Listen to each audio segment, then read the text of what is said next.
Hey,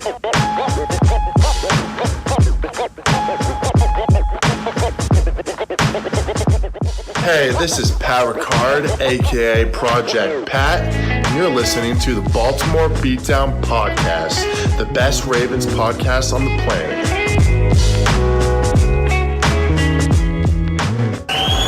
It's pretty incredible. In fact, it's LaMarvelous.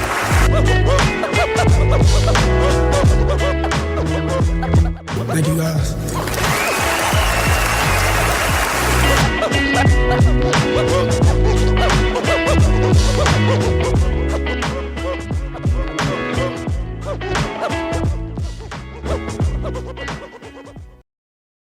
All right, welcome on back to another edition of the Baltimore Beatdown Podcast. It is Monday, November 16th, 2020. My name is Jake Luke. I'm joined by Spencer Schultz here in the virtual studio. Two guys that just watched the Baltimore Ravens run around out there like fools in the rain, as Led Zeppelin would say. They were just absolutely rumbling, stumbling, bumbling, losing to the New England Patriots 23-17 at a eerie Gillette Stadium setting with rain just absolutely pissing down. No fans in attendance. Mo Bamba cranking out over the speakers. It was kind of a strange TV viewing experience. How you doing, bud?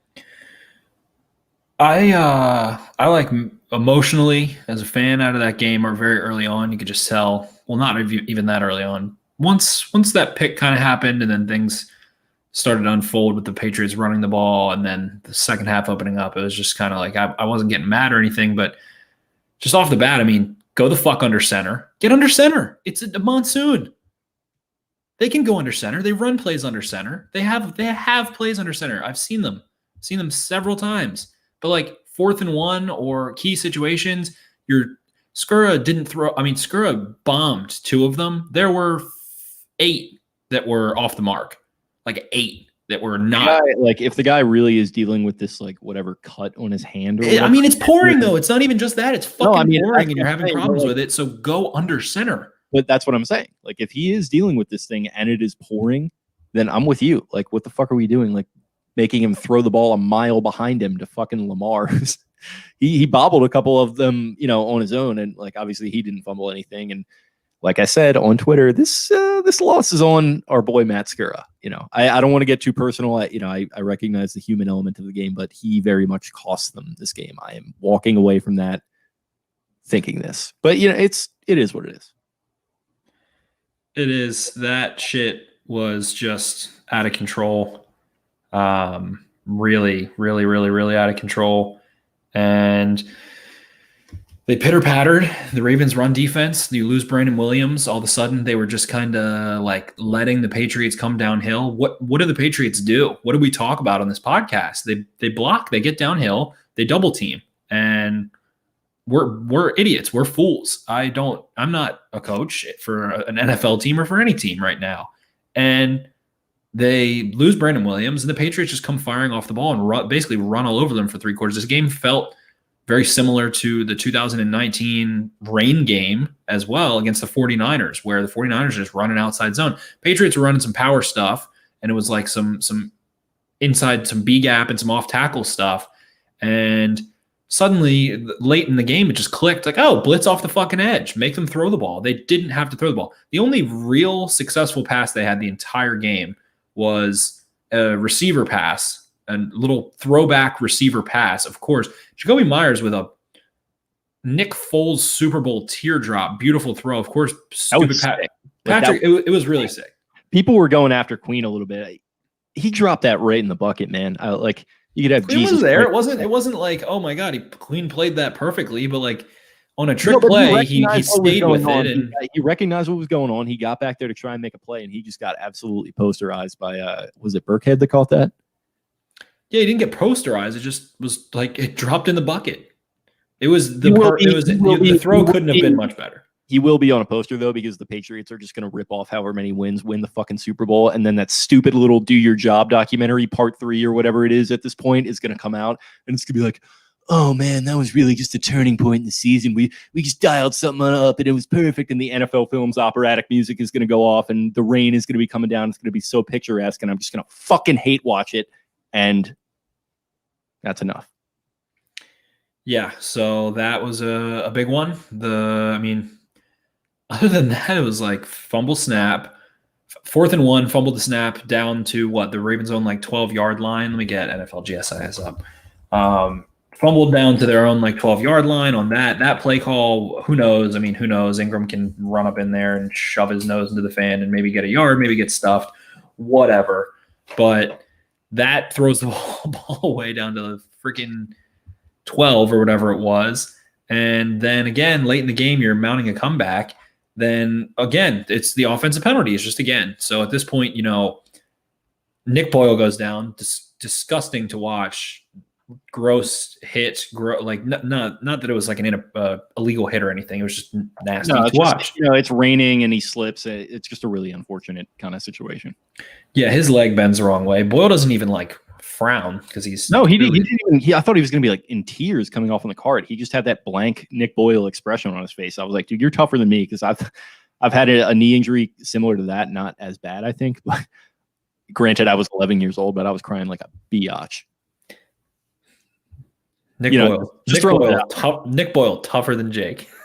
Imagine that. Yeah, the fucking guy who looks like a thumb, like a fucking jacked Lou Ferrigno thumb. He looks like he's Thanos. He's Thanos. He kind of is. He does. That's a good comparison, Thanos. He's Thanos.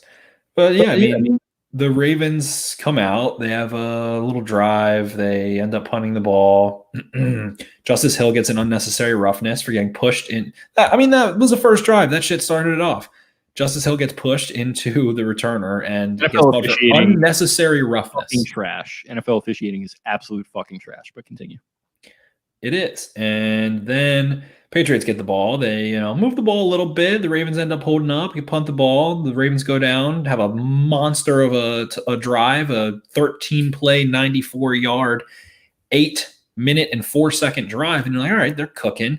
And then, second quarter comes in. Patriots roll right back. They get the ball in the 25 after a touchback and basically have a 19-yard pass to Jacoby Myers that was just a little, not a huge deal. And then that ends up being a 34-yard play. Deshaun Elliott lowering his head. And then the Patriots just kind of ran the ball a couple times and then hit good old Izzo on the sideline there on a little boot, I believe. And it turns into a Rex Burkhead touchdown on a little swing or a little bootleg pass again. So Patriots execute a little drive. We're like, all right, this might be a game. DJ Fluker starts out with a false start there. The Ravens overcome that, get down, end up kicking a field goal. And then from there, that's where I believe Brandon Williams went down. And then Patriots just drive right down, score another touchdown, 14 points in their second and third drive of the ball game. And from there, it was just, a mess. Brandon Williams is out. Ravens are really tentative, rushing in run defense, and Ravens have that 2-minute drill, and they're in good shape. You feel like it's going to end up being 13-13 going into the half, and Lamar throws one up for Hollywood, and Hollywood got fucking dunked on. So it just comes down to it. We can talk about the center, we can talk about the rain, we can talk about the refs, we can talk about all of that, but Patriots made plays. They executed down the goal line. They're just an exceptionally solid football team. And I know it hasn't totally worked for them this season, but they've always been that. And that's why I never count them out of anything.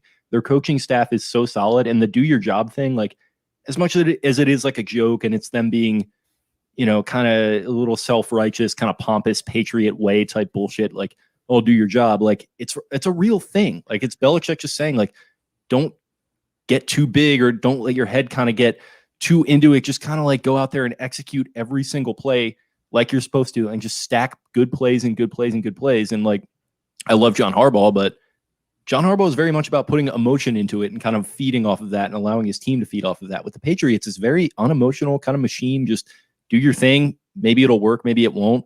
And this season, when it has been working for them, it's just fucking run the ball as well as we possibly can every play solid defense, do what we have to do, maybe get a turnover, and just utilize Cam Newton like he should be utilized. The Ravens didn't have a turnover, didn't force a turnover in this game, did they? No, I don't think so. So that breaks their streak of how many games was it? About 20? It was a lot. They also lost the 20-point streak in this one as well, with the 17. Yeah. So shipping up to Boston and getting their fucking asses kicked.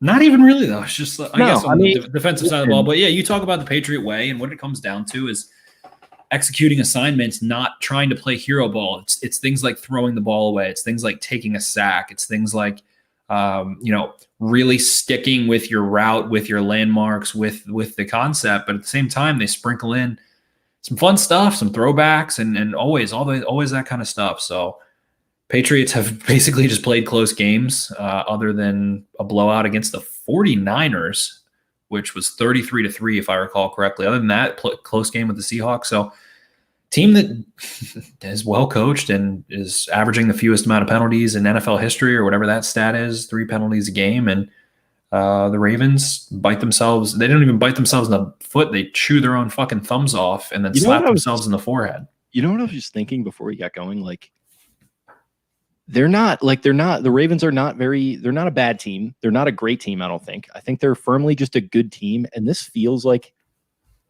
a season where the Ravens are just firmly good. And this feels like the type of loss that they would have in a season like that. I'm thinking like 2010, 2009, maybe 2014, like just a solid, good team that's going to have some losses like this. It just kind of feels like that's where they're at right now. They're not a great team. I don't think they're like this locked in Super Bowl contender that some people did. And I've kind of been there for a couple weeks at this point. I mean, that's kind of bullshit because they're decimated with injuries. Yeah. I mean, I agree with that 100%, but it's just like, that's just where they're at is what I'm saying. Like, that's what they are right now. And that's why I'm pissed because I don't think those teams go 6-3. Those middling teams go 6-3 or 6-2. Sure. I'm just saying, like, what I'm saying is, like, I'm pissed that they lost because it felt like they kind of fumbled it away a little bit, but it just feels like a loss. It's like, it doesn't shock me that much. They were decimated by injuries, like you mentioned. Some really, let's just say it, the officiating is fucking terrible, and it is. I hate to blame the official guy, but it's been that way for a couple weeks now with the Ravens being on the wrong end of a lot of calls. Some of them bad, some of them they deserve, but some of them are pretty bad.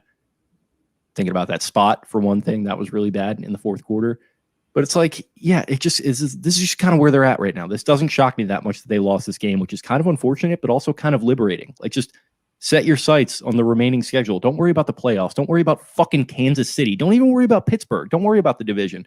Just play every game in front of you. You're good enough.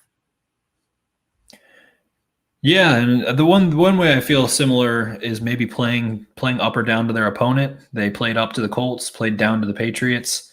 What did the Patriots do? Like, just what did the Patriots have to do on offense, especially, and on defense? The Patriots, got a little bit of a pass rush. They didn't let up too many big runs. How many 10-yard passes or more did Cam have tonight?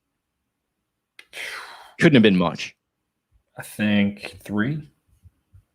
J.E. Wong says, also, can we stop bringing up the 2019 team? I think that's kind of what I'm getting at. I think they're still to, like, maybe a miraculous point being judged against that. And it's like, why doesn't it feel perfect? Like, this is just not that team, man. And like, what did the 2019 team do? Get us excited? They didn't fucking win anything.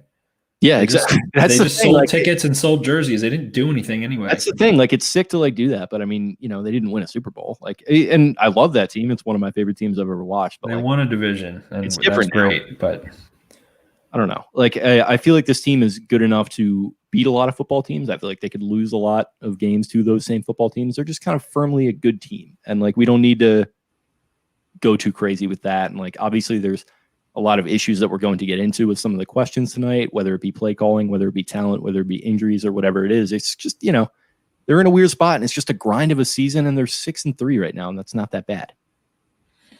It's not. And, maybe they aren't able to take care of business. It seems like it'd be tough for them to win the next 2 games.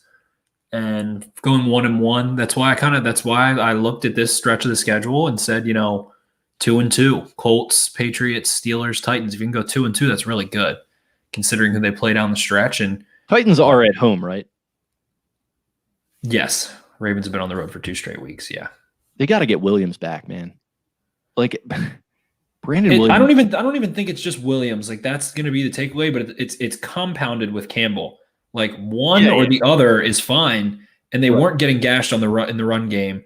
I can say Williams specifically because I think Campbell is for sure going to be out. So, like, it's just Brandon Williams is such a weird player where he's like hyper analyzed for the contract that he has. And like, yes, it's a big number.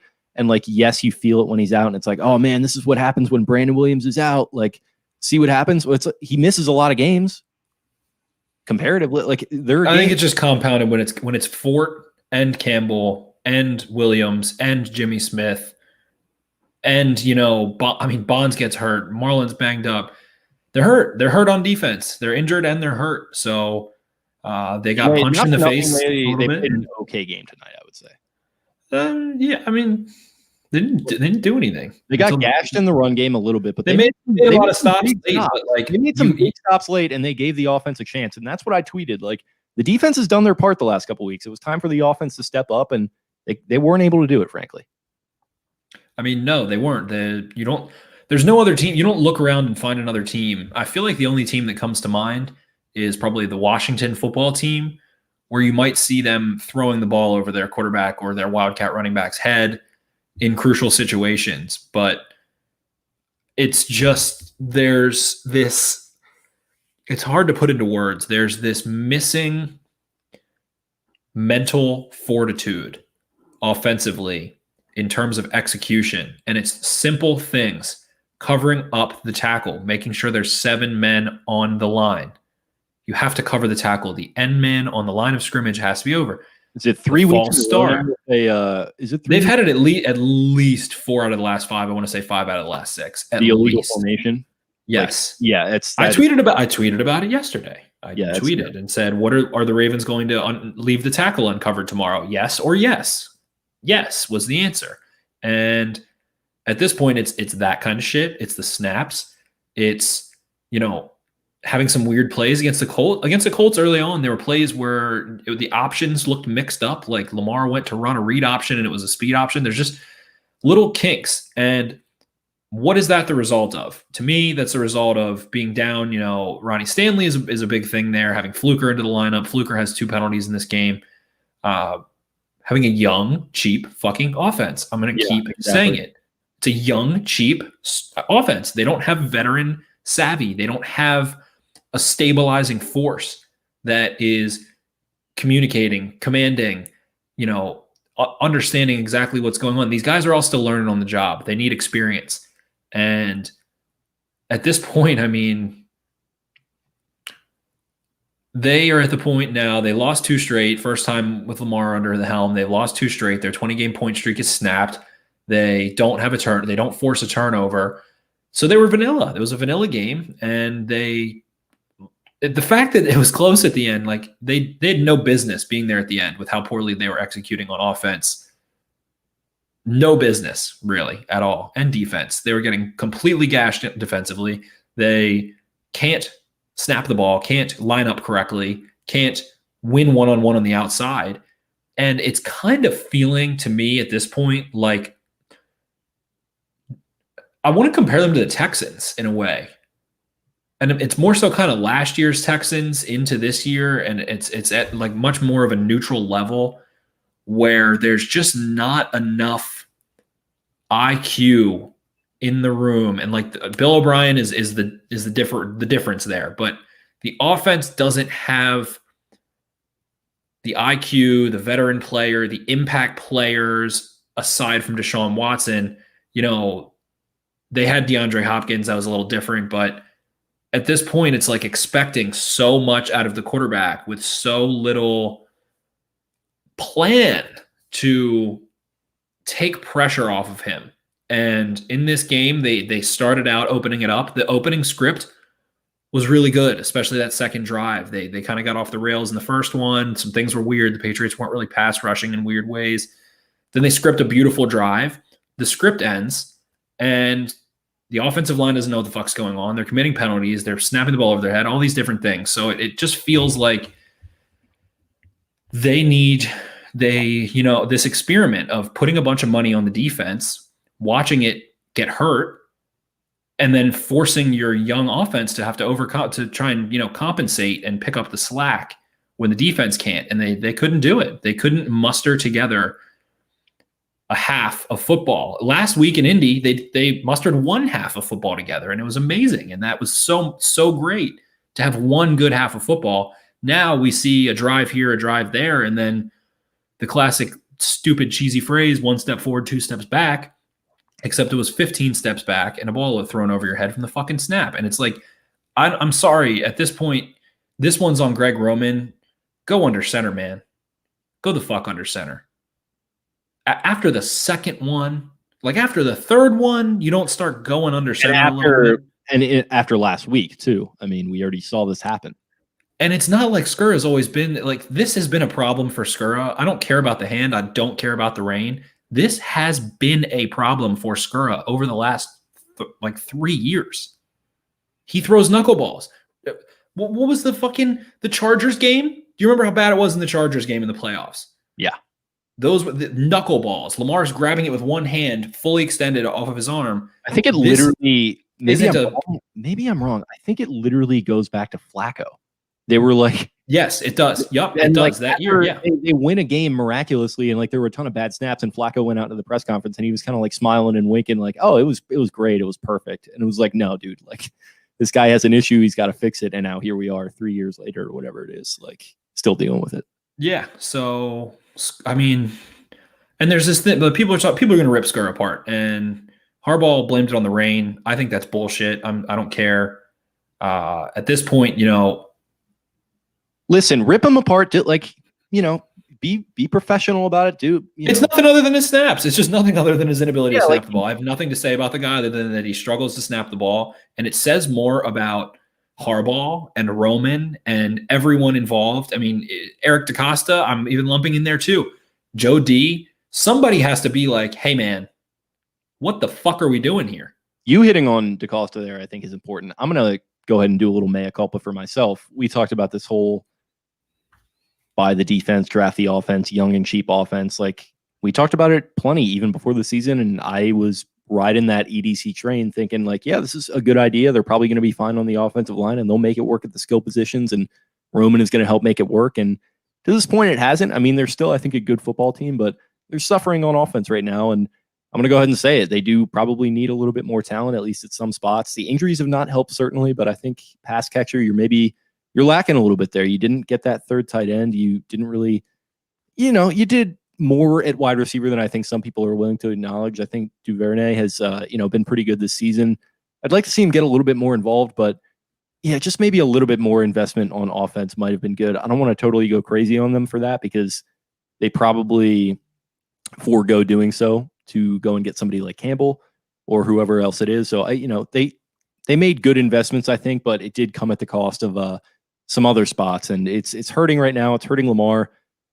It's not quite to the point where it's like you're sending Flacco out there with like no rifle to fucking defend himself with. I think it's a little different than that because Lamar is, I think, a better quarterback than Flacco, and he's kind of able to overcome it a little bit more. But he's still a young guy, young quarterback, still learning, and it's just kind of showing right now. And I do want to do a little bit of a mea culpa for myself because they probably did need to invest more into this offense in whatever way. I mean, like, I don't know, like people freaked out about the Denzel Mims thing in the draft. I get that didn't really, I don't care too much. Rookies, the whole draft thing is bullshit. Yeah, I agree with that. Because rookies are not the engine upon which you drive your team, particularly in a COVID year. So say whatever you want. What do you think? Do you think if they draft T. Higgins over Queen, like the Ravens are, 8-1 right now? Fuck no. That's not the way it's going to work. It's not. It is coaching. It is trust. And Urban Meyer was on College Game Day, and I actually really like what he said a lot, and I'm guilty of it a lot of once you get to a certain level, when you're talking big-time Power 5 football or you're talking NFL football, they're the most talented guys in the world. Talent is not the problem. He essentially boiled it down to, I'm not going to be able to recall all of them off the top of my head, but I've shared the video on Twitter. He basically said it's trust between players, trust between players and coaches, trust into the system, trust to your teammate to be doing his job next to you. That's the first one. The second one is lofty expectations with poor work ethic and not holding yourself accountable, essentially. And those were the two ones that really resonated with me. I can't recall the other two, but talent is not the issue. It is, it's coaching. It's coaching. It's trust. It's buying in. It's all that cheesy crap. But when you hear enough guys say that over the course of 50 years of football, 100 years of football, They're the ones who know. And at this point, they don't trust their young playmakers to be in the right spot. They don't trust their offensive line to do a good job holding up. So they have a limited offense. And at this rate, it's like it kind of feels a little ass backwards. They're 6-3, so I'm being spoiled in saying this, but being fickle in saying this. But so Wink Martindale is this genius, everybody lauds him. The mad science his blitzer. He can make the most out of whatever, blah, blah, blah, blah, blah. Then why did you spend $100 million on the defensive side of the football? If he's the one who can elevate the talent that he has, then why do you need to overcompensate on that side of the football as well? So they really bought it. They really doubled down on defense. And now when you have guys out, when you have Jimmy out, you have Ford out, you have Williams out, you have Campbell out, you have Bonds and who did Bonds run into? Not sure.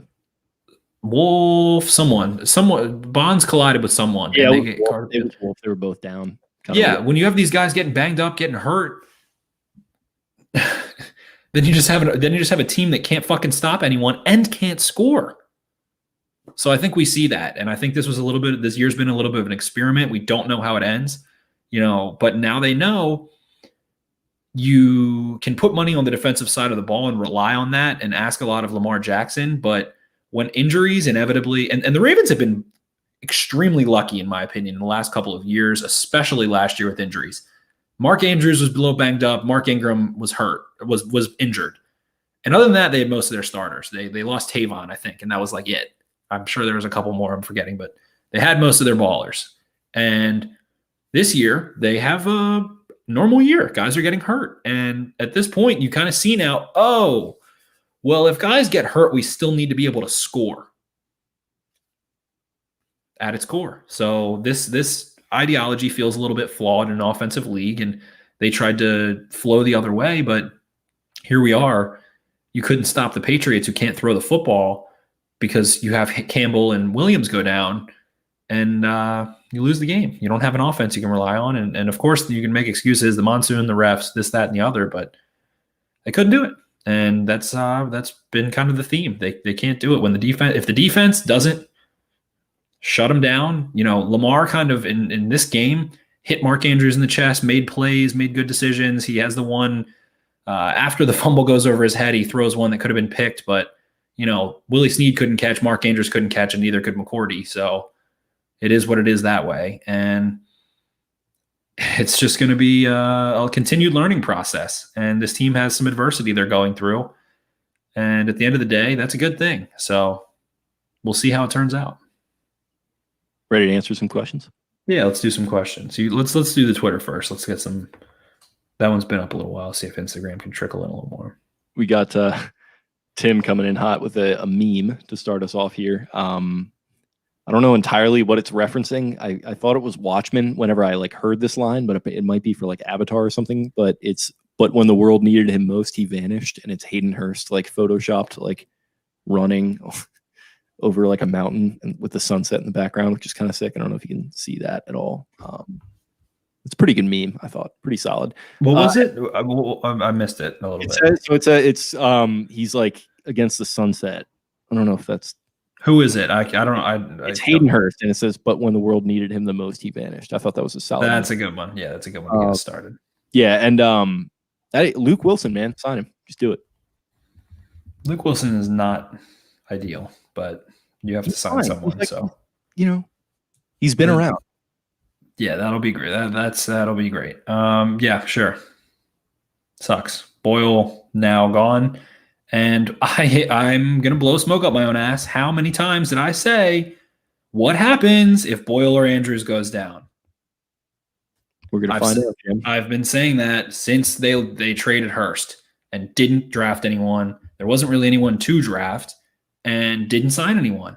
What do you do when you don't have Boyle? What do you do when you don't have Andrews? Without Boyle, this offense doesn't have the crutch of its. I mean, getting rid of Hurst was a big deal.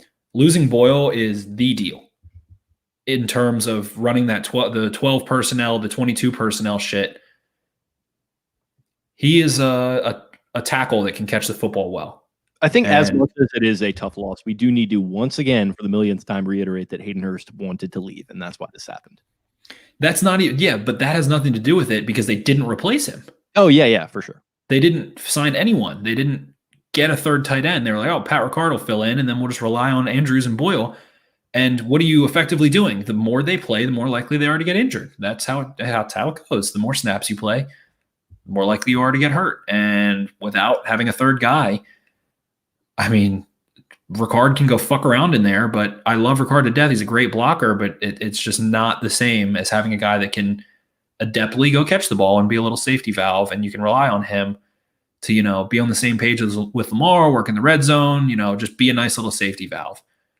Last week he had a huge catch up the seam. Boyle had a huge catch up the seam, and Ricard can't do that. He's made big plays this all season. Yeah, he's been huge this season. Him and Stanley compounded.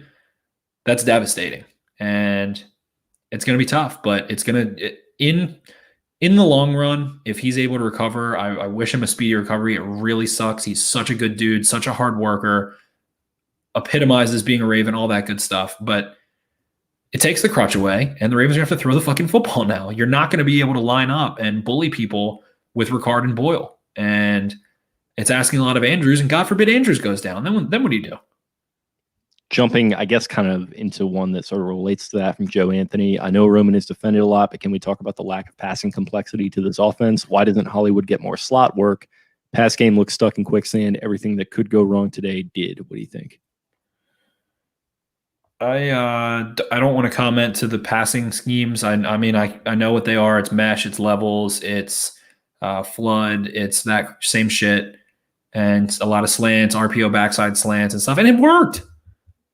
If Snead catches a pass, if Andrews catches a pass, if the snaps don't go over the head, if the snaps don't go over the head and it's not raining, the Ravens could have thrown for 400 yards in this game. It feels like if it was not absolutely pissing rain, that they would have had a pretty damn good night throwing the football, and they kind of already did. I mean, the interception was bad. I don't know what was going on there. Like, if that was kind of pre-designed just to go to Hollywood and Lamar just let it rip and kind of trusted his guy, that is what it is. I mean, it's bad, and it's like makes Hollywood look bad for another thing. A guy who his stock is declining week over week and really needs to kind of pick it up here. But yeah, like going back to the original point, I don't think they were that bad in the passing game this night or tonight. No, I don't think they were either. That's not why they lost the football game. Josh Elliott, quick thoughts. Love the play calling, sub 4th and 1 and no Lamar. Thought Lamar played best game this year, sub Browns. Where those soldiers at effing drops. Was Powers at right tackle. Move Bozeman to center, bench Skura, 3 fumbles. Where them soldiers at? Again, need healthy D for next 2 games. A lot to unpack there. Yeah. Skura's fucking out, man. Somebody else has to snap the ball. I think it should be Makari. Makari played center when he went down.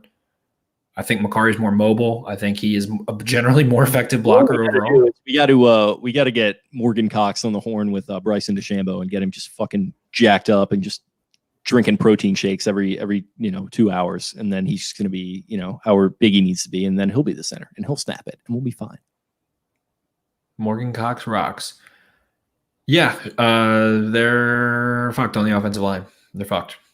Fluker's bad. Fluker's always been bad. Bright guard is in flux. Makari's not good. Skura is bad. Bozeman is above average, and Brown is good.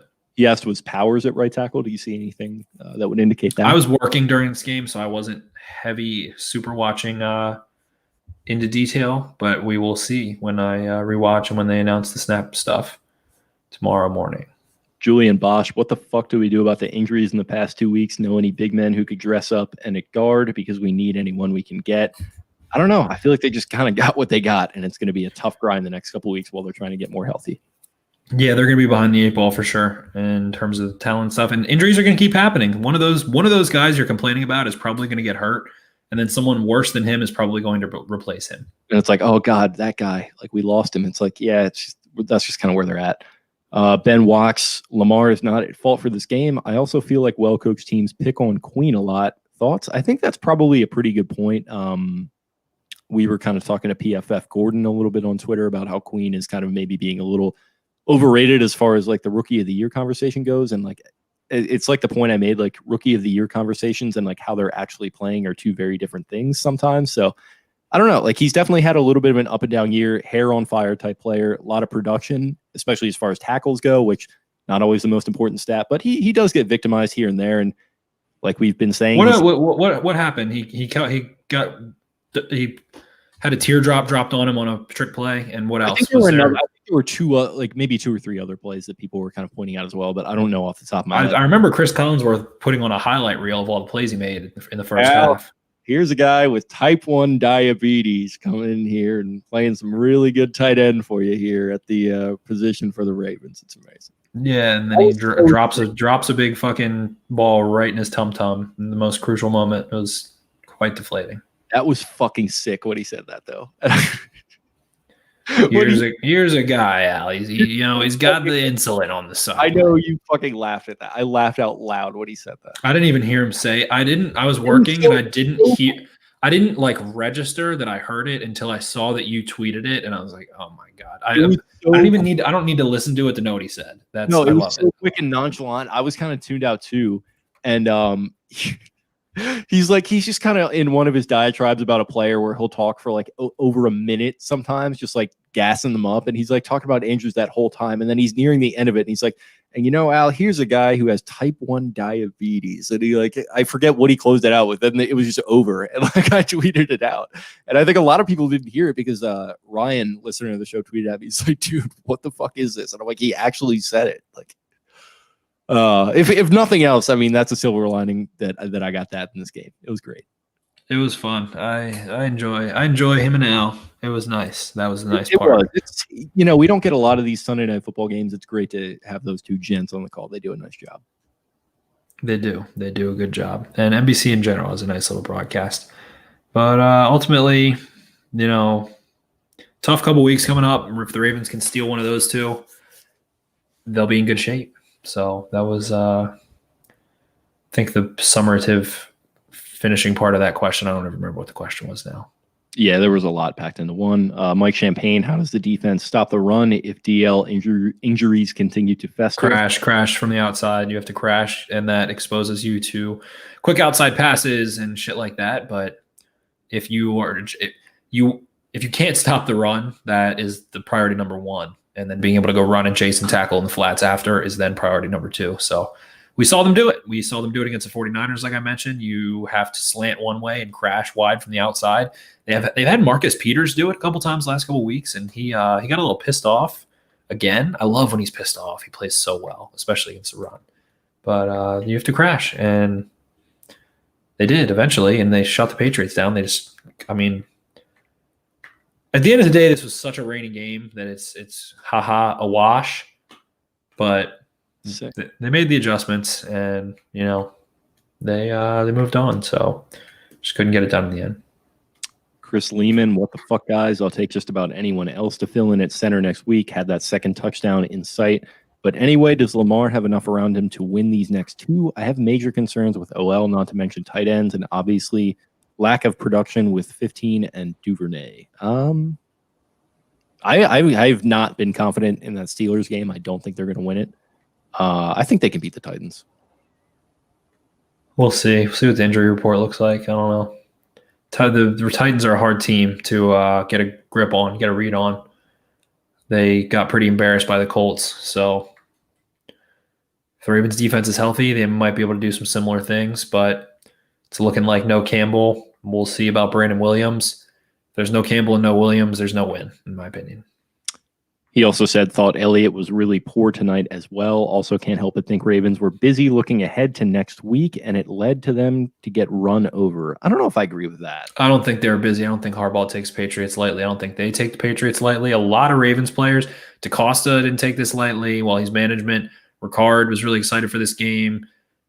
I think this is a big matchup, and this was prime time. I thought this was going to be a redemption kind of game. I thought we were going to see like a 400-yard, 4-touchdown Lamar game, and I don't think we were too far off from that. While it was, it just ended up being a fucking shit show with the rain and the snaps and all that.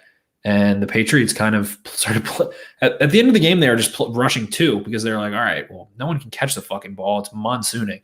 I saw Sean Hubbard, the Ravens photographer, he said, in my 14 years of being an NFL photographer, this was the worst experience I've ever had weather-wise. It was dumping. And I don't know how much that came across the TV to everyone else, but for me in particular, I saw it and I was like, I've never seen a game on TV with rain quite like this. And I've been to rainy games and stuff, and well, it started out in the Midwest, quote unquote, but it was the same storm from the Browns game, and that got delayed. Jesus. It's the same storm, blew over that way. And they should have delayed it. Stop the count. It started out fine. It just got really crazy towards the middle and the end there. Yeah. But at the same time, when you watch the Chiefs, they've played, I swear to God, they played in 5 weather games and dominated every time.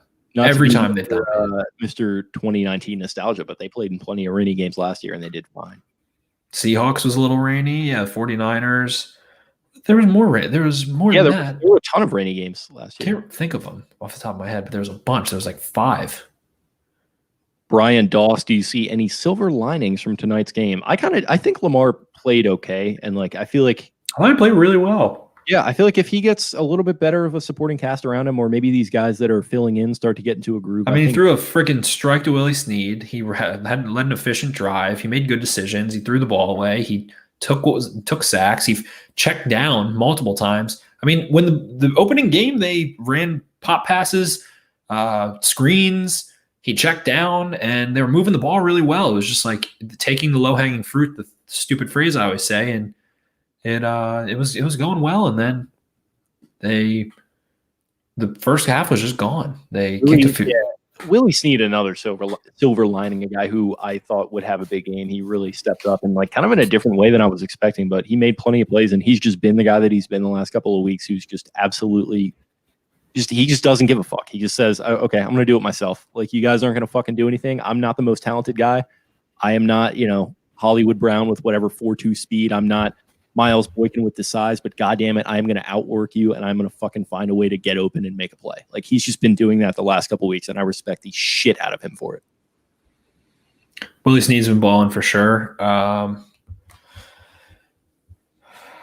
Silver lining overall is that they just kind of hung into a game. They hung around in a game where it was at one point it was 23-10, and it looked like it was just out of it. Was just out very well. Gotten 27-10. The defense made a little bit of a stand down there in the red zone. 23-10. They make a little bit of a comeback. And here's the deal: the Stephen A. Smiths and the Ryan Clarks and the Orlovskis of the world are going to go on TV tomorrow and put this on Lamar. I don't think they will. I really don't think they will. You have more faith in the media than me. It literally is impossible to put this game on Lamar. It literally is impossible. Usually you can kind of get a read as soon as the game's over when the talking heads start, and that has not been the narrative. I think from a rational perspective, I 100% agree with you, but knowing these guys, it's just gonna be oh, well, because he's the MVP of last year, he has to step up and do something. It's yeah, I don't know. I'm making an argument against somebody who hasn't already made an argument. That's what's said about Wentz, but then Wentz throws multiple interceptions every single week, so it's kind of valid for them to say that about him. Yeah, it is what it is. I'm just, in the event that it does happen, the silver lining for me is that Lamar's fine. He's going to be just fine moving forward, and just get this offense a little bit healthier, and I think we'll start humming at least to a good degree here. I don't know if they're going to be humming. They're going to have to. They're going to have to be nippers, ankle biters. They're going to have to be smart, efficient, take care of the football, and get that defense healthy. Because at this point, it's I don't know. Imagine how Hollywood is probably thinking right now. I don't think that is a good mental space he's probably in, with how pissed off he was a couple weeks ago, and then getting his targets on Sunday Night Football and basically getting bitched. Don't think he's in a good place. I thought Duvernay. Someone said something about Duvernay in one of these questions. Duvernay was good tonight as well. He really was good. I think they said that he's kind of hasn't been producing. He kind of lumped him in with Hollywood. I would not say that at all. I think especially relative to the fact that he's a third-round rookie and has, not gotten the touches that he probably should have already gotten throughout the season. I think just whenever he gets thrown the ball or touches it, he does something positive. He's been a positive for me as well. He usually gets schemed open a lot and get after the catch. So I'm just curious. I'm still curious to see him get some deep shots or something. He had the catch against the Steelers. He had the sideline catch tonight, like going to the left. Lamar kind of dropped it in the turkey hole there over the. That got called back. What got called back over there? No. He actually made a nice kind of sideline catch. But he was solid tonight. He's been good. Aborted snap. I hate seeing that in NFL GSIS. What else we got? We are done as far as Twitter goes. If you want to pull up the old IG. Got it. Let's see what kind of insanity is cooking on there. We have A Foot. Is it too hard to ask to see a team at its best? There's always something. Yeah. I mean, what is their best, though? You know? Their best is probably, rolling through some bad teams. They rolled through Cincy. They rolled through Washington. Then they blew a lead to the Eagles. So, inconsistent. Where was Dez? Practice squad. Moving on, Eric Jacobs. Real estate is also in here. Almost every time Ingram ran the ball on first down, it was a 3-and-out. I think you're right. Yeah. I think you're right. You texted me about that during the game. He's 100% right. It's I don't know what the deal is. I mean, you can't just completely cut him out for some of the reasons. I really think you can. I really think you can cut Ingram out. I really think you can. Gus Edwards has stepped up in the passing game enough, and I think Gus Edwards is it's just that Ingram's a little bit of a better blocker in terms of being able to cut backside and things like that. But Edwards will get better with reps. I think you can cut Ingram out entirely. I mean, he's not bringing anything to the table. At the end of the day, it doesn't even matter. The running backs aren't going to make or break. That's fine. And they're also unfortunately, they're just not going to, because like it's, kind of the human element. Like they're with this guy, and this guy did a lot for them last year, and they want to, keep trying to make it work. And maybe it's not right now, but who knows? Sure. But good point. Yeah. I'll find those I'll find those next episode. I just looked up I looked my eyes up at my laptop screen, and I saw Mark Ingram -2 on 1st and 10 in the third quarter. So yes. Moving on, ZJ Batman. Changes need to happen. I'm not talking about firing. Plan with personnel considering the injuries. I mean, they're relying on Snead. They're relying on Andrews. Brown has not been shit this year. There's like this weird strain of Instagram videos floating around from the Colts game, which is so ironic, where it was like one of these Instagram accounts is like taking their cell phone and shoving it up against their computer screen and trying to make it seem like Hollywood is like wide open running down the field. But it was like, I figured out what plays it was, and it was like boots to the right, where Hollywood was like running a clear out on the left. And I was just like, oh my fucking God. It has like 13,000 likes or something. I was like, okay. But I don't think there needs to be personnel changes aside from kind of sticking with Gus and Dobbins. Dobbins doesn't look great between the tackles. Maybe that has more to do with the push and the offensive line and space and stuff. But how often have we seen him in those inside run concepts be really strong? So that's a little concerning. And there's nobody to change to, like, frankly. Like they've got what they've got. They got to figure it out. Yeah, guys are playing. I mean, Prochet maybe can play a little more. Sure. Maybe Dez, like whatever. But fuck that. I mean, even at this point, fuck that. Get Prochet and Duvernay reps over Dez. Sure. So moving on, Jackson Dell. Why did our defense seem to not exist all of second half? They showed up in the fourth quarter for sure. No, they definitely did. They made some really big stops, and they put it in the offense's hands to go and win it, and the offense failed. We can stop with the whole like, oh, Lamar played amazing. Like, yeah, he played pretty well, but like, the offense as a whole struggled, and like he's a part of the offense, and they'll be better moving forward, but there doesn't need to be kid gloves. Like, the offense played poorly. They couldn't run the ball. Yeah. Maybe a little bit. I don't know. It was weird. Gus ripped off some really big ones that I was impressed by, but I mean, I don't know. I don't think you can say the defense like played this great game. They couldn't. They didn't have their guys. Make no mistake, I'm not saying great game, but looking at what happened to them as far as injuries went, the fact that they had the offense, I think 2 different times in position to go down there and have a go-ahead score, I think is pretty fucking impressive. Yeah, but like the Patriots were milking clock. They didn't care. They just wanted to drain clock. So I don't think that like the defense didn't have to like win the game. They just had to not like let up a touchdown, and the Patriots were just running the ball. But they did make adjustments and improve, which, Yeah, they did. They did early in the fourth quarter and stuff. They got the ball back a couple times, and then the Ravens were able to go throw, have the drive that was 11 plays, 75 yards, 6 minutes, 16 seconds, ending in a Willie Snead 18-yard touchdown catch. So the defense, pardon me, that was after a field goal. But the Patriots took over at the 37 and then had a stop at the goal line and then held them to a field goal. The Ravens scored a touchdown, and then it was a one-score game. In the NFL in 2020, if you're only letting up 23 points, like your offense should probably have you in position to win. Yeah, for sure.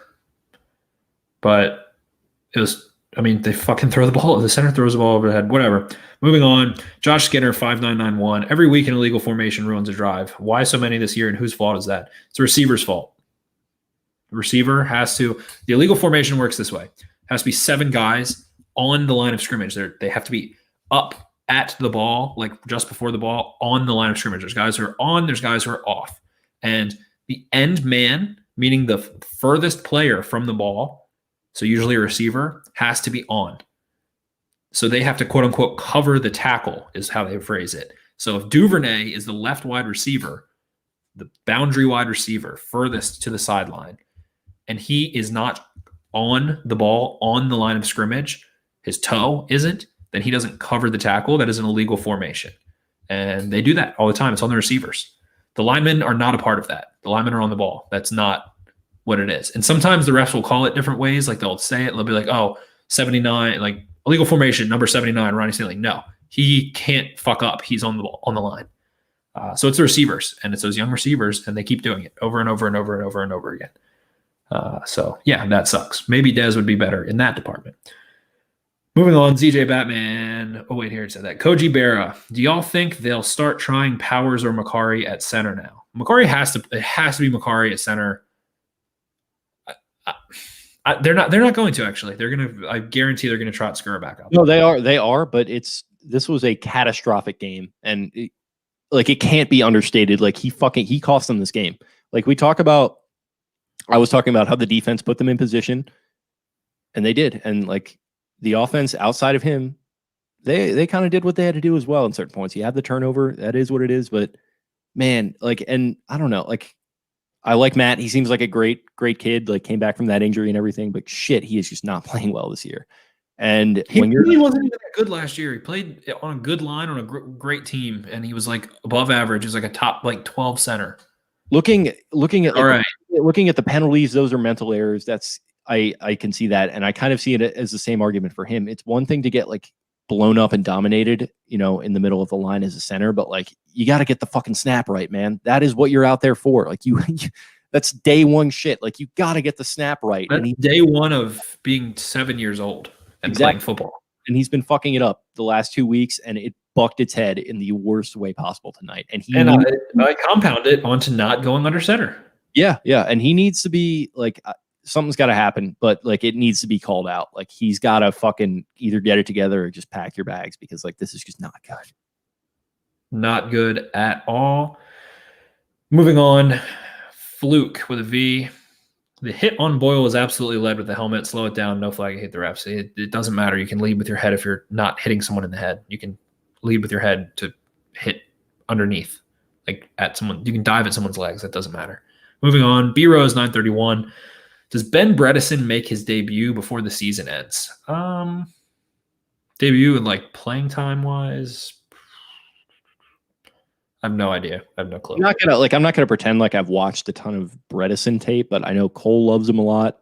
Yeah, I like him a lot too. You like him. If another guy gets hurt or another guy is playing poorly, what do you have to lose?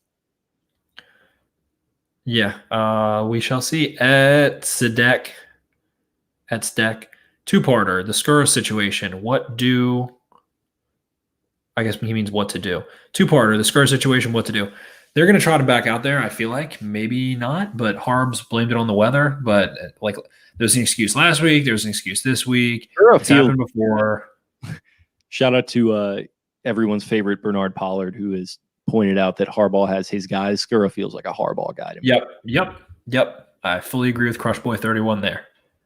Skura is definitely one of Harbaugh's guys, untouchable. And that's a good thing in some ways, and in other ways, it kind of sticks out like a sore thumb. And here, I feel like he's going to be getting pass after pass. Apparently, he has a sore thumb, so he can't fucking snap the ball. Look at you bringing it around with the puns tonight. I love it. Harb's covering for him. Also, thoughts on the upcoming games? Tough games.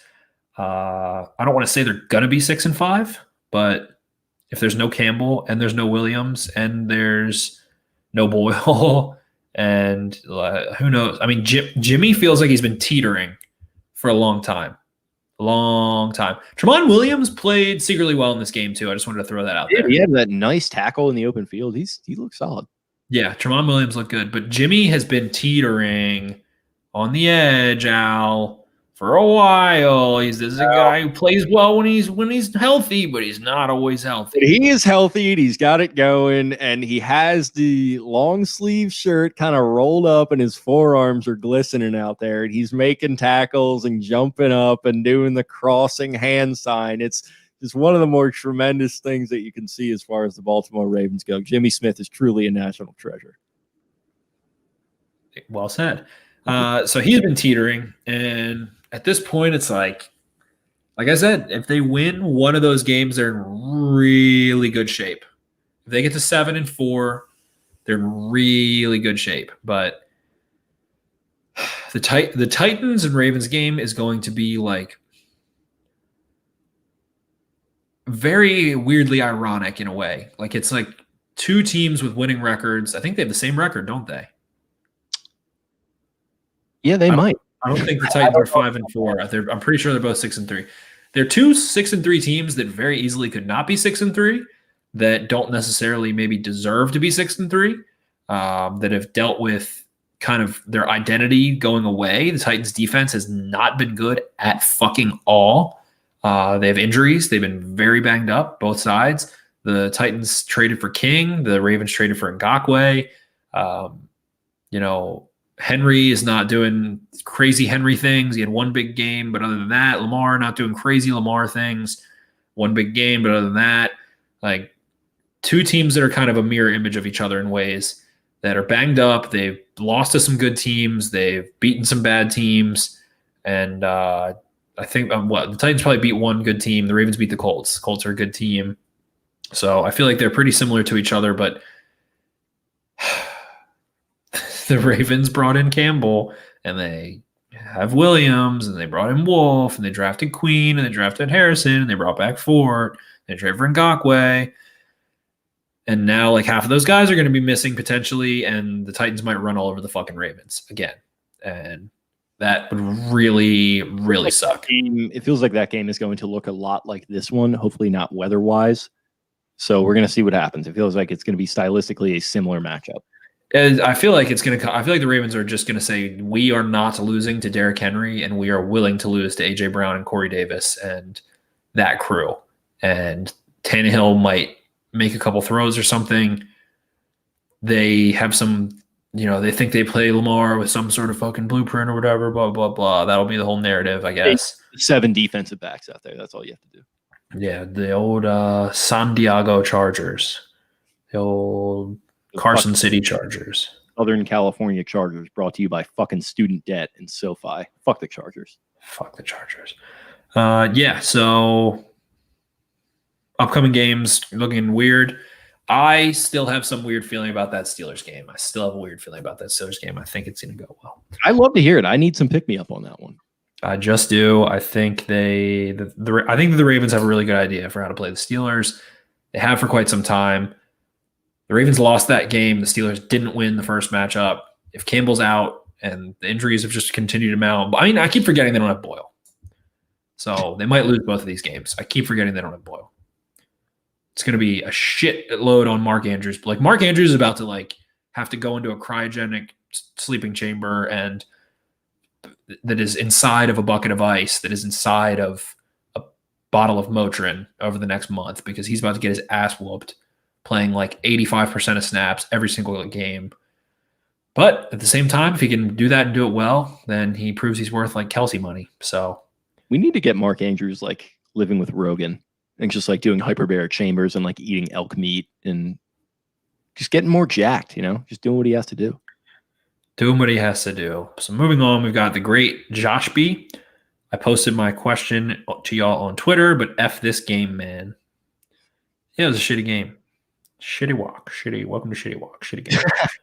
Yeah, no, I mean, it felt a little familiar to me. This kind of felt like a 2014, like, what the fuck are they doing game? Like, it sucks to lose, but I'm not. The injuries with the snap shit was just like the snaps came at the worst fucking times.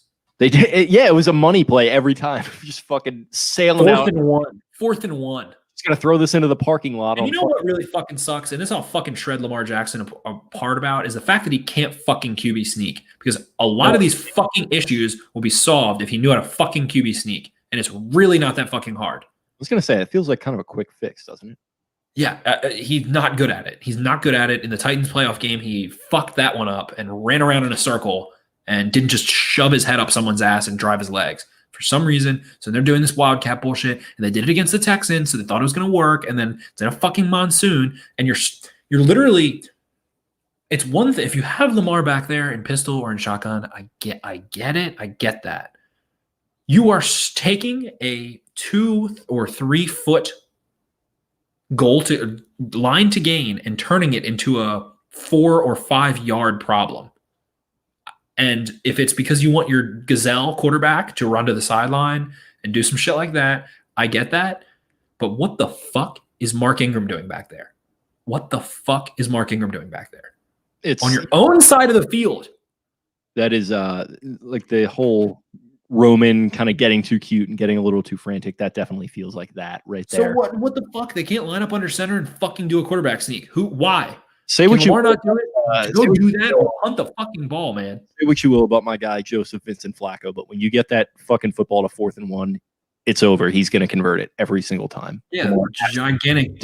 Lamar's a gazelle. Flacco is a fucking elk, and he'll stick his antlers across the goal line. Redwood that you just cut down and it just falls forward for the first down every timber. It was sick, and yeah, I'm like. Lamar's got to figure it out. Phil Rivers can't run quarterback sneaks. He has like a career 17% success rate on them, so they don't run them anymore. So they put in Jacoby Brissett to do it. Can RG3 quarterback sneak? Can Trace McSorley do a quarterback sneak? Not Matt. Like there's an art to it. Can fucking Ingram do a quarterback sneak? Can Gus Edwards do a quarterback sneak? Can someone do a quarterback sneak on 4th and 1? Is there someone on the roster? Can Mark Andrews do it? No. Like, can anyone do it? Nick Boyle might have sneaky been able to do it. I almost said Ricard, and then I almost punched myself in the face for thinking that because I can just see him dropping the football. No, I mean, there's an art to it. Like Cam's been really good at it. Brady is probably the best at it of all time. Like you've got to be a big lanky doofus and just have this ability to like not care. Russell Wilson's good at it. Like there's smaller guys that are good at it. I don't think Kyler does them because he's a Ant-Man. He would take it and then he would run under the center's legs and pick it. The visual. I think the check down made like Marvel quarterback. That's funny. That's funny. Don't move on from that. No. I'm going into it. I'm literally kissing it. Like the check down did like a Marvel quarterback mashup thing, and it was like Ryan Tannehill or whoever. I don't remember. Patrick Mahomes was Iron Man and cool thing, and they made Kyler Murray Ant-Man jumping off of someone's cleat. That's tight. He would just take it. He just takes it and he just runs underneath the center's legs. And it's like every single time he's just fucking money on quarterback sneaks. Good for him. Yeah. So quarterback sneaks, problem. Snapping the ball over people's heads, problem. Illegal formations, problem. Not giving your quarterback enough weapons when he's 23 and you have money to do so, problem. Not getting someone to replace Hurst when you run a basically tight end oriented offense, problem. But there's some problems. A lot of problems, and there's no quick fixes right now. There's no quick fixes for any of those, other than maybe moving on putting Skur on the fucking bench. So that comes down to my guy John Harbaugh. He's gonna have to fucking put it together a little bit. And you know what? Because you hear Harbaugh talk about Skur a lot too. He frequently brings him up in press conferences.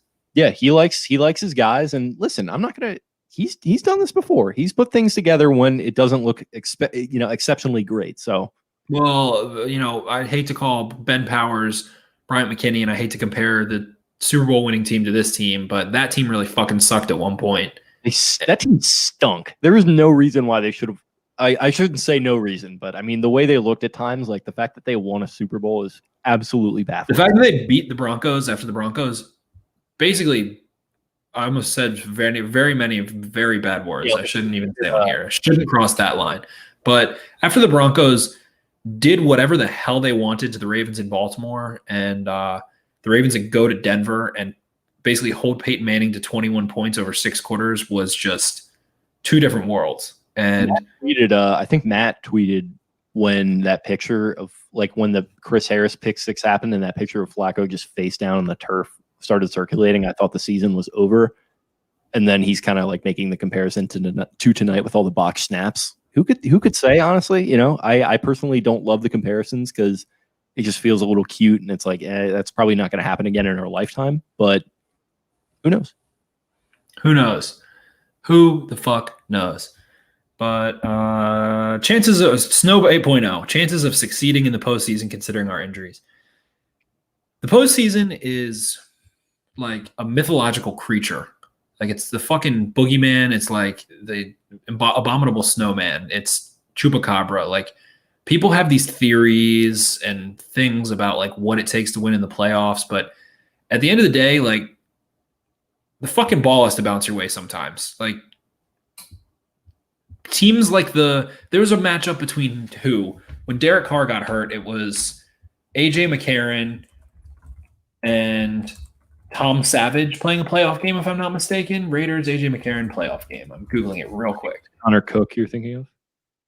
Connor Cook and Tom Savage played a playoff game, if I'm not mistaken. Brock Osweiler, I think.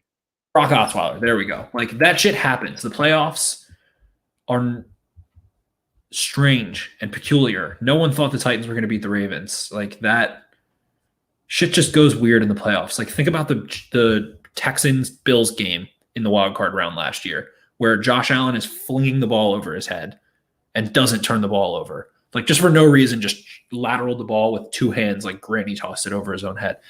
So I don't know, man. I don't know what the chances are. If they play a really good team and they're really injured, probably low. If they play average-ish team, if they play like the Colts or the Titans or the Raiders or some weird, I don't know. I guess I'll have to play a division winner. So whoever the fuck that is, but the chances of them winning a playoff game right now don't feel great, but it's going to be a long way from now. And this is the first time this season with Boyle being out and Williams being out and Campbell being out and Smith being out and Fort being out that it's like, I don't feel positive they're making the playoffs. I don't feel positive about that. I feel good that they will go 9-7 at least. 10-6 feels pretty realistic.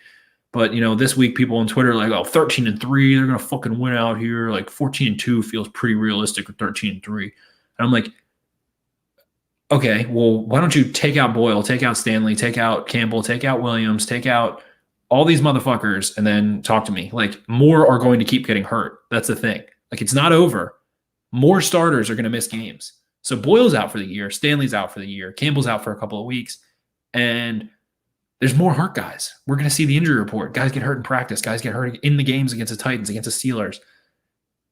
A month from now, this could look like the fucking Eagles team from last year. So who knows? But there's no excuses. Rule number 54 or 76. Rule number 76, no excuses, play like a champion. Yeah, injuries happen. I mean, you know, it's an unfortunate thing. You know, you have a good coaching staff. You hopefully, ideally, theoretically, would be able to coach around injuries. Sometimes it doesn't work out like that, but you know, it's just a thing that happens. You have to be prepared for it. They were in some ways, weren't in others, and now here they are, 6-3, and facing a pivotal 2-game stretch, heading into what is going to be an easier stretch of games, obviously. But you know, got to make something happen. So according to Jeff Zrebeck, he said at 10:04 p.m. the Ravens moved Macari to right tackle and put Ben Powers in the game at right guard. Fluker was taken out of the game. It's funny to recall a lot of people thinking that Fluker was like, oh, fucking Fluker will fit right in for Yonda, dude. Yeah, Fluker. Nobody loves Fluker more than me, bro. Fluker. Old DJ the Warrior. What a guy. Well, that all didn't go well, but that was the end of the Instagram questions. Glum, I understand it. Not going to bitch at you guys on this one. I hate when the Ravens win games, especially by 2 scores, and then everyone has the negative connotations and tones, that was not the case. The Ravens deserve to get shit on. Matt Skura deserves to get shit on. I think Wink Martindale deserves to get shit on a little bit for the same fool me once, shame on you, fool me twice. The same shit. Going heavy, can't stop those mid-zone, mid-power, B-gap, C-gap, D-gap fucking runs, and takes too long to adjust and to bite down off the edge to the strong side or from the weak side and really clamp down and make them throw the ball. In another rainy game, he did not learn his lesson from the 49ers. He probably was pissed at himself. He was probably like, God damn it. Once he realized and made the adjustment, he's probably like, God fucking damn it, this happened to me last year. This year, too late. It didn't end up winning the game, but this game had all the streaks were snapped. Turnovers, points, back-to-back regular season losses. Oh, wait, no, not that one. Sorry. But points and turnovers. So without those, without scoring 20 points, without forcing a turnover, it feels like the Ravens can't win football games. So when things don't, when they don't make those kind of plays, they're not capable of winning. And that sounds stupid, but they're not able to kind of push the envelope offensively and overcompensate for a beat-up defense. And we talked about that ad nauseum. You know, it's a cheap offense. It's a young offense. So what the fuck do you expect? That shit's going to happen. And here we are. Cool. Hit some of these comments. J.E. Wong, prayers up for Nick Boyle. Absolutely. Music fan 38292. So we have one tight end, I think. As of right now, yes. Yep. Stand on one. Is the season done? No, it's not looking great in some ways, but I'll never call a season done from when you have this record and you're sitting where you are. I'll never call a season done. J.E. Wong, last player I would ever want to see injured. Talking about Boyle, I agree with that. Well, Lamar probably number one for me, but yeah, Boyle's, I love him. Glenn Davis, tough loss. Will rebound though. Yeah, I think so. I'm optimistic in some respects. I'm not seeing this 12-4, 13-3 type season that some people were seeing. I think I said 11-5 heading into the year, and I'm probably settling right around 10-6 as of right now would be my prediction. Didn't know the injuries were going to mount like this. Do what? We didn't know the injuries were going to mount like this. We've been naive because, like I said, the last 2 years they just really haven't had these runs of injuries. So. And it happens to every team. And I mean, it happened to them a couple of years ago. They brought on Steve Saunders, and I think he made a tangible difference. And sometimes it's just going to happen, and that's okay. J.E. Wong or Stan Don, injury taking tolls. Yeah, J.E. Wong. I'm so deflated, dude. Fuck. There are pills for that. Stan Don, this is just frustration. Yeah, it's frustrating. Our boy Kyle, so that sucked. It certainly did. Evan Ash, real sad boy Sunday hours, fellas. Yeah, kind of. I don't know. I don't feel as shitty as I do after I did like the Chiefs game, for example. No, I don't feel that way at all because it was Chiefs game was just like you were expecting a lot. We were expecting a lot, and the execution was just even more poor. Like the Chiefs were doing whatever they wanted through the air and on the ground. Andrews and Hollywood dropped the ball 5 times. I'm kind of fucking over Hollywood right now, man. I really am. Me too. Dude, we were both bullish on this guy. He's done nothing recently. Like he really didn't do too much to start the year. He's doing all this, like he did his little 0 dark 30 thing. Then he immediately fucking has a little temper tantrum on Twitter. Then he has this whatever the fuck that was, where the interception, it's not 100% on him, but like not looking good. Ryan Francis, 44-26. Pats fan here. The Pats suck, all caps. Bad loss for you guys. It was a fluky game in some ways, to be honest. And I don't think the Patriots suck that bad. Like Patriots fans are so spoiled. They're like, oh, this is the worst team in the world. They'll probably make the wild card. Yeah. J.E. Wong, Matt Skura needs to go, dude. Holy shit, preach. Music fan 38292. Makari played good center last year. Skura needs the pine. You were not as bullish on Makari last year, right? I think he's a good backup. He's a shitty starter. Okay. I was crazy bullish on him in the preseason as like this guy should make the 53. Listen, friend of the show. He's been on these airwaves. I'm always going to root. He has really short arms. He isn't a big guy, and he's like a poor man's Jason Kelsey at center. Like he has short arms. He's He's not huge. He's mobile. He can move around, but like he just can't sustain blocks. And he got whooped in the Titans game last year. Whooped. So that's not good. Evan Ash, time to cry into a crispy boy.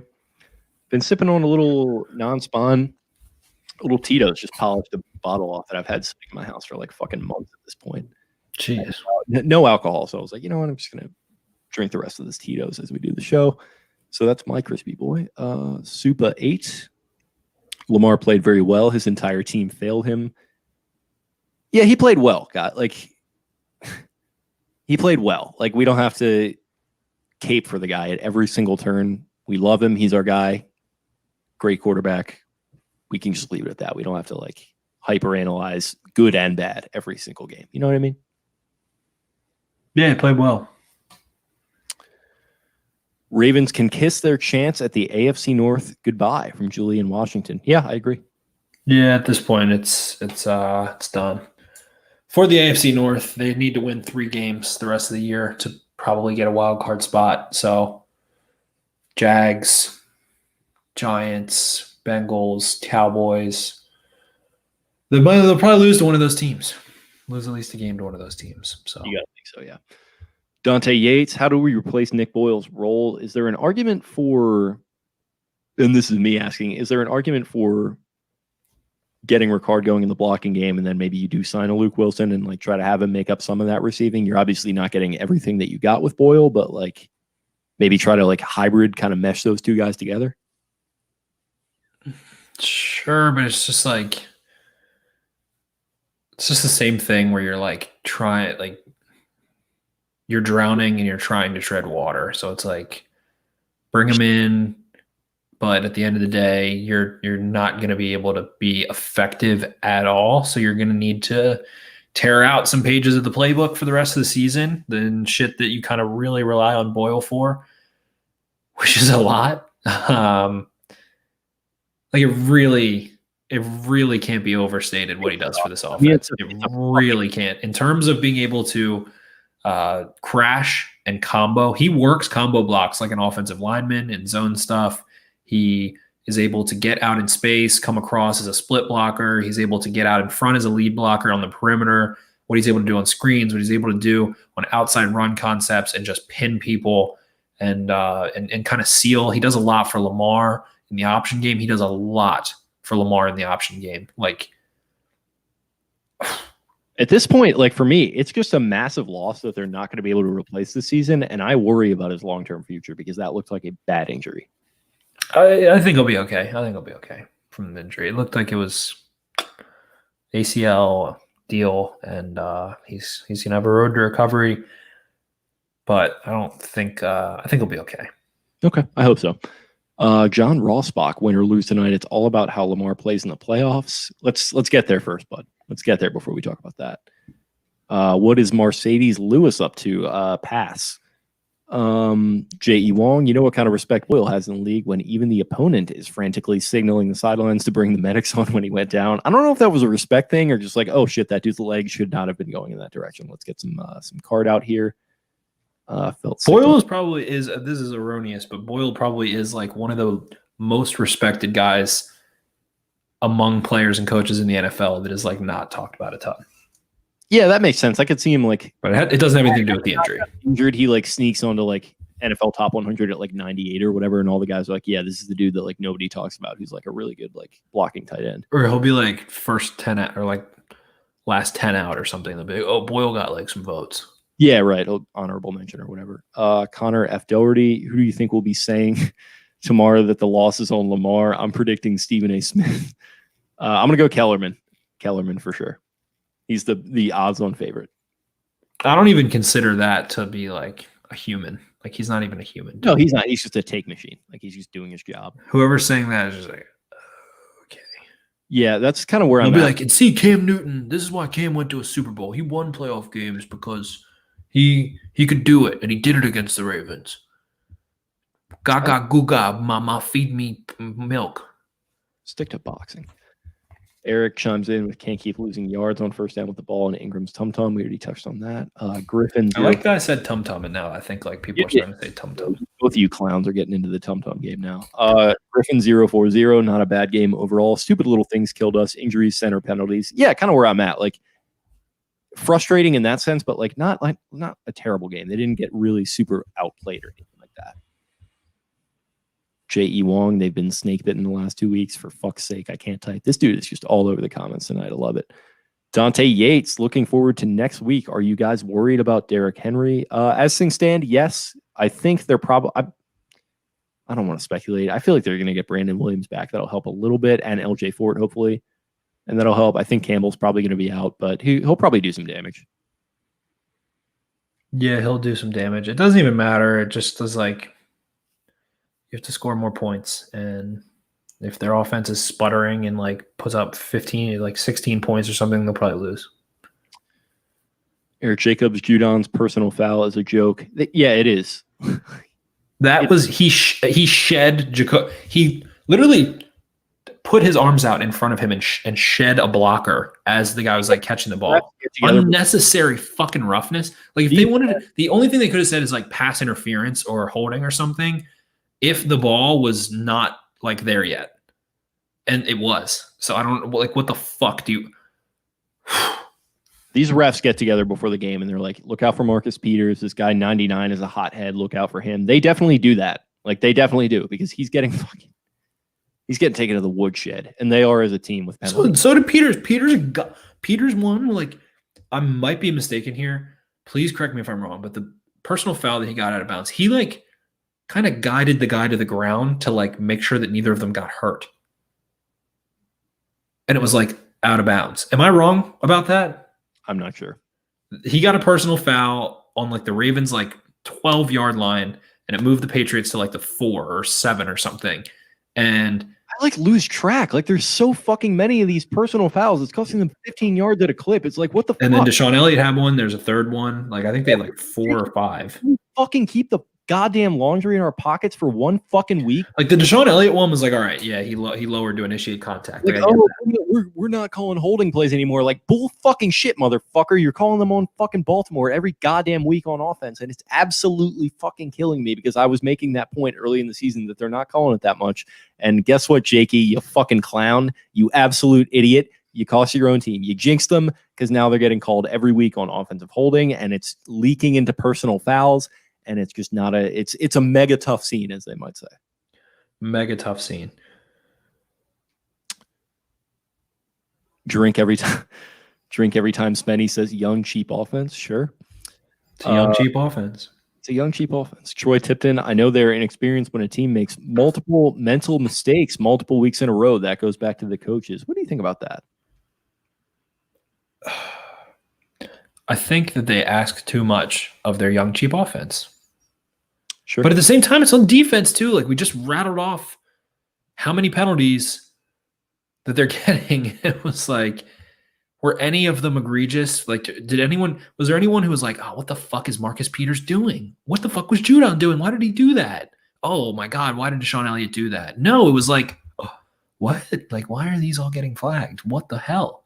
So I think, yeah, you ask a little bit too much, but like, what do you want the offense to do? Like, what do you want them to do? RPOs, this is the thing, like RPOs, I praise RPOs a lot. They, like, if you watch, I've been watching Sunbelt football for my job. Like I scout Arkansas State and shit. All they run is RPOs because it allows them to like not get sacked and not fuck up. Like all they run is RPOs. So while they are complex in one way and at the NFL level and executing them and having variations of them and the different things you do with your offensive line and yada, yada, yada, yada, they're really not at the same time. So like, what should the offense be doing? Just running zone run plays and bootlegs and like Madden plays, but like, should they just be running Madden plays? I don't know. Everyone makes fun of the Ravens offense and posts Madden pictures. So it's like, is it too complicated? Is it too simple? Is it too hot? Is it too cold? Like I'm motherfucking Goldilocks over here. I don't know what the hell's going on. Like what do we do? What is the narrative? Pick a narrative and fucking stick to it, everyone. That's what I have to say about that. Okay. Yeah, sorry. I was just looking at this weird thing. I'll talk to you. later about it. I love Mark Ingram, but the man don't got the burst and toughness he had last year. Yeah, I agree. How many more games till Tyree Phillips is back? What do you think about old Tyree Phillips? Whatever. I don't even. It literally is like, okay, put him back in. He'll be average at best and poor at worst. So that's what they already have. I think that Ben Powers could maybe be above average. So I don't know how long ago it was that he took Harbaugh's daughter out to a nice seafood dinner and then never called her again, to quote Vince Vaughn and Anchorman. But whatever the hell Powers did to not be one of Harbaugh's guys is the equivalency the other way of whatever Skura did to be one of is it because Skura went to Duke? Like, what did Skura do? Yeah, Like, it's got to be Duke for one thing, and I think Powers also probably looked Harbaugh in the eyes and took his dreams and crushed them. he probably did crush his dreams. Is Charles Scarf on another team? I know the Bucks and Colts worked him out. The Scarfinator. Who could say? Interesting. That's our guy. Who said that? Let's Who commented that? Matthew Hollister, Matty Hollister, hopping in here. Matty Hollister with the call of the century. Is it scarf season? Jim, it's getting a little cold. Maybe throw your scarf on. Oh boy! Like You know what, Chris? That was a great call.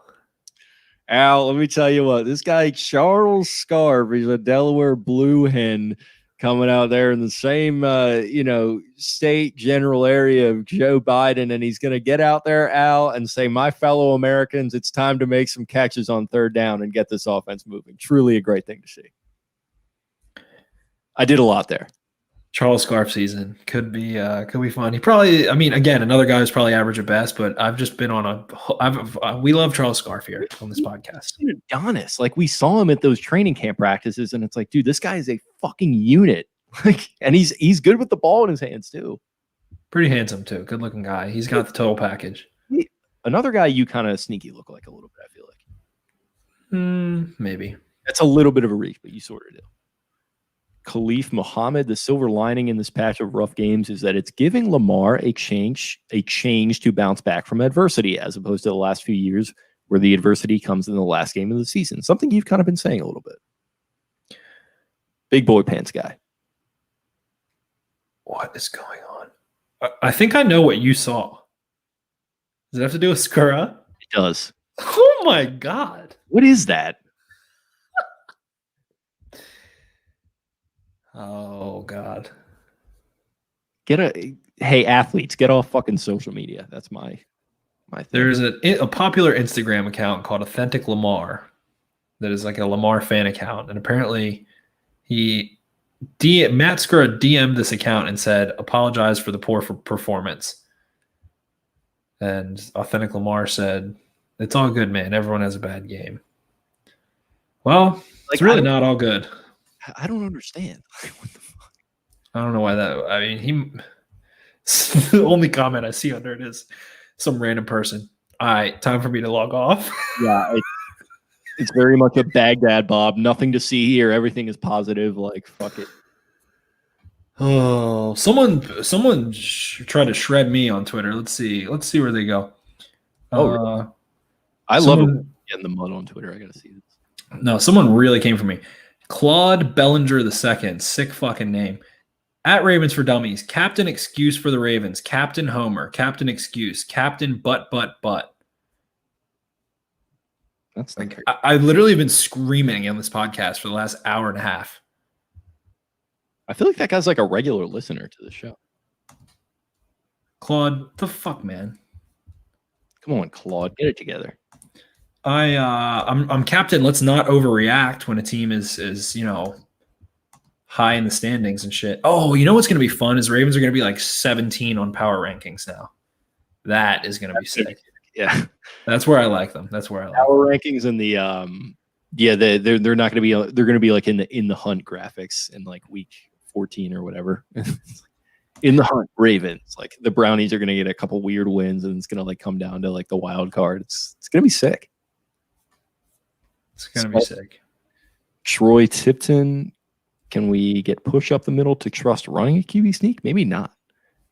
J.E. Wong, Spenny with the soapbox. Let's go. You climbed the soapbox a couple times tonight, I think in a good way. Garnett, Luke Wilson will be on the squad soon. I agree, and I fucking hate Luke Wilson. I like him a lot. He was really good in old school. What are we doing here, guys? We're turning my house into a frat house after I just got divorced. This is Frank, come on, man, not again.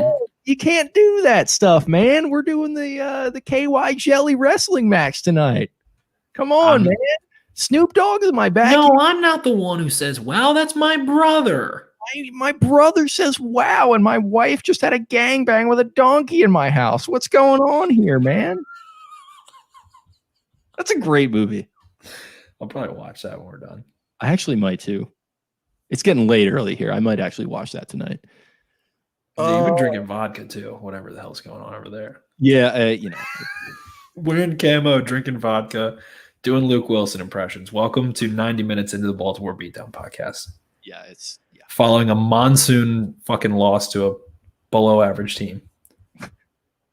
There's I get a lot of joy out of that Luke Wilson. I'm just gonna say it. I hope they sign him. To give. All right, fine. That for the Luke Wilson puns, fine. Bring him on in. He's a cool guy too. Have you heard any interviews with him? I watched Hard Knocks. He is really cool. He's a fun guy, but it's just like the anals of fucking Ravens Twitter are like gonna be like, oh, well, they gotta get Luke Wilson in here. So yeah, that'll save the season. The fucking number one below average tight end in the last decade. He's sneaky, made some amazing plays like that. He's sneaky, also gets humped into submission on the line of scrimmage by defensive ends and linebackers. He's a Canada boy. We like our Canadians on the show. That's true. Get those big syrup guzzlers. Was there ever a more star-crossed pair than Jake in offensive holding? Like Jake and a lot of things that would be positive for Jake would be the answer for that. Matthew Hollister, it did look like Peters threw him out of bounds, but Peters got bear hugged at the end of the game on third down. Yeah, that was weird. Evan Ash, Spencer, it's pronounced anals and not anals. Annals is annals. You said like anals, like that. I'm convinced it's just a bit at this point. Correct me if I'm wrong. It's been a bit since the beginning, but thanks for the call out, Evan Ash. Good. Come for the high level analysis. Stay for the Jake doing goofy movie impressions. Thank you, Evan Ash. I know you're not a big fan of my Trump impersonation, which is that hurts a little bit, but my movie impressions, my Chris one that might be my Evan Ash said. He tried to phonetically break it down for me and then said, "Oh, okay, carry on." Yeah, no, it's certifiably a bit. I can tell you that. Literally every impression except Trump is good. I think my Trump one is good. It comes through, I think, better in like person. Like it's better when you do it in the mirror alone. Wasted. No, how about that? It's gotten plenty of laughs out on the golf course. It makes me laugh. Yeah, well, I appreciate it. Yeah. Isn't Luke Wilson the deaf dude from Seattle? No, that was that fullback. I forget his name. His name. That's gonna bother me. He was on the Seahawks. I forget what his name is though. The deaf dude. That's where they're at. They're signing a Derek Coleman, potentially deaf dude. No, yeah, he's good for Derek Coleman. Derek Coleman's only 30. Yeah, he was like an undrafted guy. Luke Wilson has a mean Canadian dirtbag flow. He does, man. He's deep into the dip game. Done some good. He's a chaw dog for sure. Yeah, he's a cool guy. I would like to sign him from that perspective, and I think whatever. Like what else are you gonna do? Yeah, just get him in there. Why not? And it would give me a good opportunity to do some impressions. I mean, that's all I'm doing this for at this point. The team is only 6-3. My brother says, wow. And he was in Wedding Crashers. My name's Luke Wilson. We're an hour and a half in. I mean, your impression's winding down when you have to say the name of the person.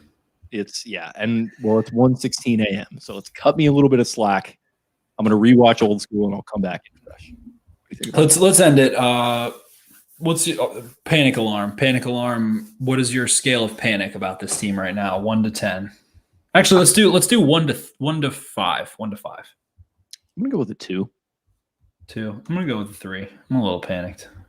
Yeah. Okay. So DEFCON 1 is the worst. So I'm gonna go DEFCON 4. I think there are some definite issues But I think you get some of those guys back on defense that seem like they're on track to be back at some point.